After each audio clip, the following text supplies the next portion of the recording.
or some kind of a gazelle, and made him wonder how they could be strong enough to support her.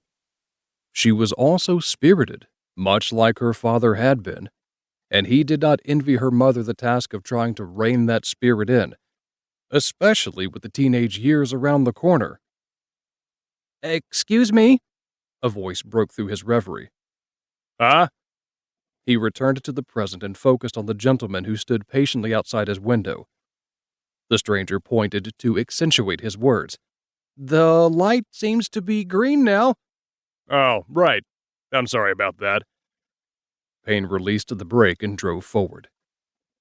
When he looked in the rearview mirror, he felt bad. He had cleared the intersection while the light was still green, but the gentleman who had so kindly pointed his delay out to him had been caught and now waited for another cycle. He wondered why he hadn't simply honked his horn like any impatient city slicker would have done if they were behind someone at a green light, but recalled that he was now in a small town. Honking in a sleepy little village was the equivalent of shouting at someone in the same room or typing using all caps. It wasn't very polite. That was the way it was supposed to work in small towns. If he saw someone while driving, he waved and they returned the greeting. If he felt jaunty, he might even add a quick tip of his ball cap. You slowed if someone jaywalked, opened doors for people, and helped little old ladies with their groceries. It was easy to forget the small things when you lived in the city. The next time he was forced to stop, he paid more attention to the light. Pulling out in a timely manner, he was passed quickly by the guy from the last light who had timed it perfectly. The man nodded, waved, and received a tip of the cap in return. Payne convinced himself that given enough time, he could get the hang of this.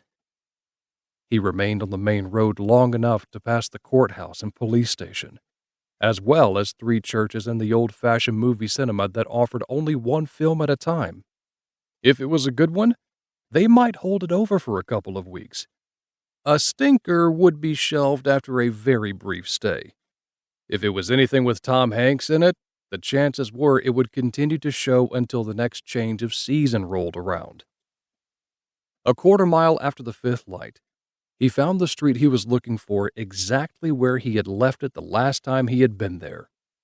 He turned right into a curved 2-directional road with a turn lane in the center.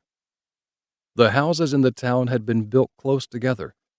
If you lived and worked downtown, you could almost get away without needing a car.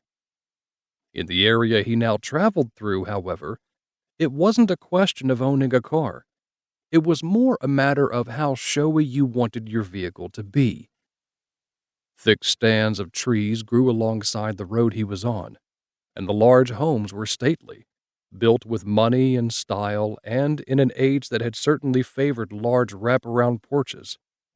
The winding road continued, but he soon turned off, headed down a newer road, and remained on it until he turned into a subdivision. Like most subdivisions away from the city, this one had once been farmland, flat and mostly treeless.